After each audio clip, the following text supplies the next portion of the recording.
verset 9. Proverbe 3, 9 nous dit que d'honorer l'Éternel avec nos biens, avec notre offrande et notre prémisse.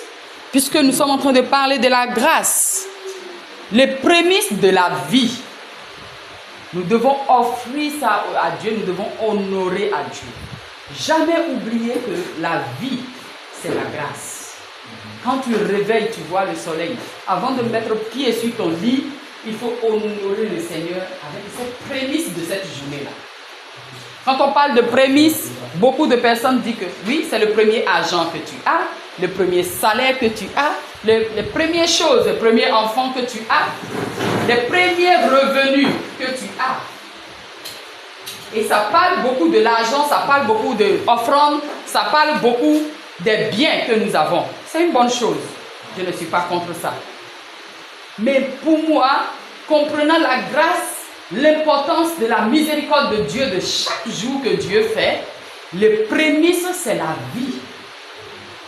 Et cette vie est résumée par le réveil de chaque jour. Chaque matin, c'est une prémisse que tu dois donner à Dieu.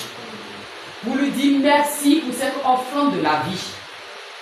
Parce qu'il faut avoir la vie avant de travailler pour trouver l'argent pour aller en train de donner les prémices de l'argent. Mais si tu n'as pas la vie, tu ne peux pas travailler jusqu'à donner le prémisse de l'argent. Donc nous avons été enseignés à donner l'offrande, à donner les prémices de nos revenus.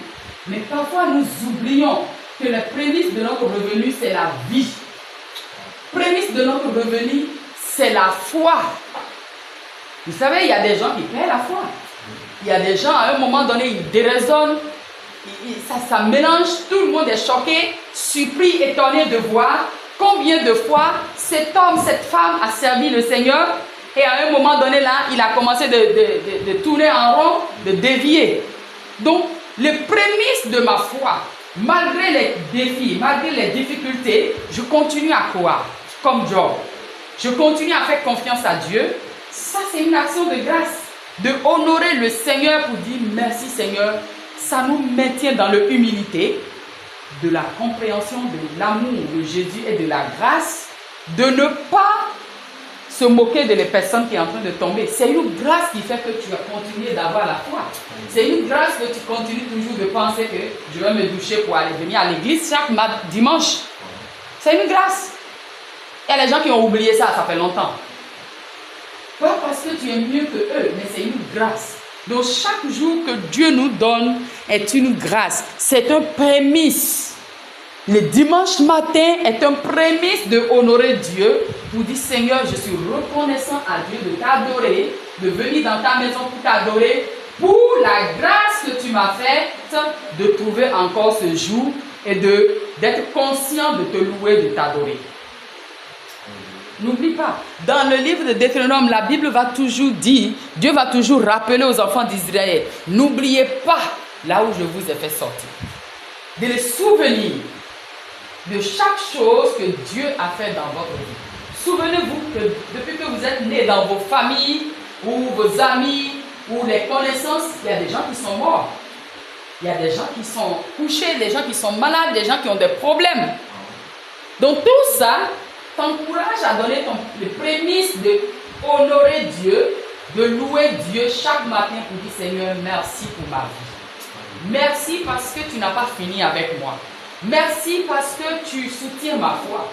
Merci pour ma famille. Merci pour mon cœur qui continue à t'aimer.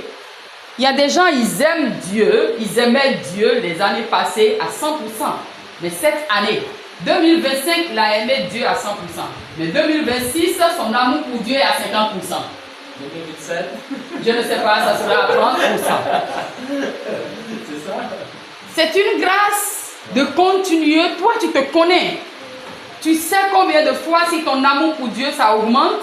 Si ton amour pour Dieu, au moins, est toujours à 100%. Ou si ton amour est diminué.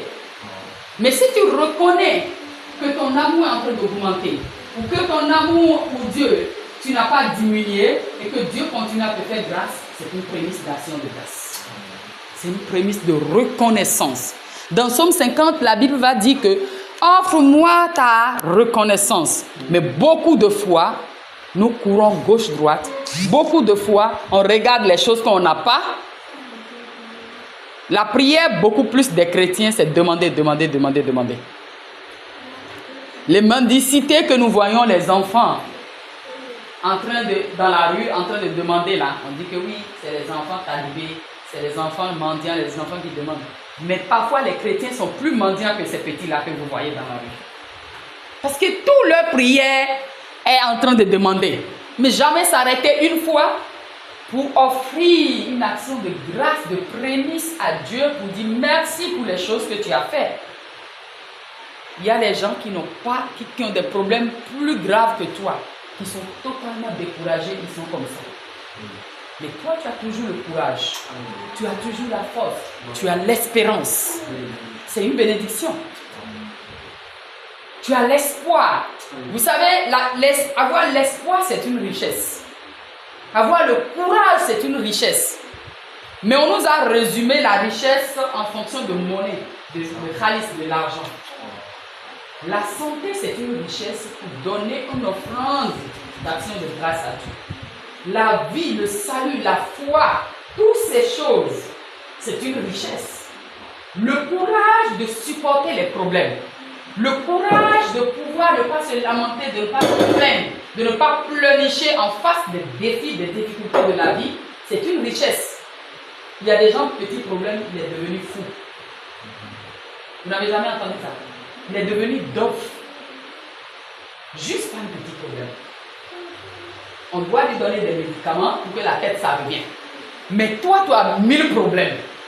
Tu as 1000 problèmes, mais tu es là. Très fort. Très fort. Ce n'est pas ta force, c'est la force de Dieu. Et ça mérite une action de grâce.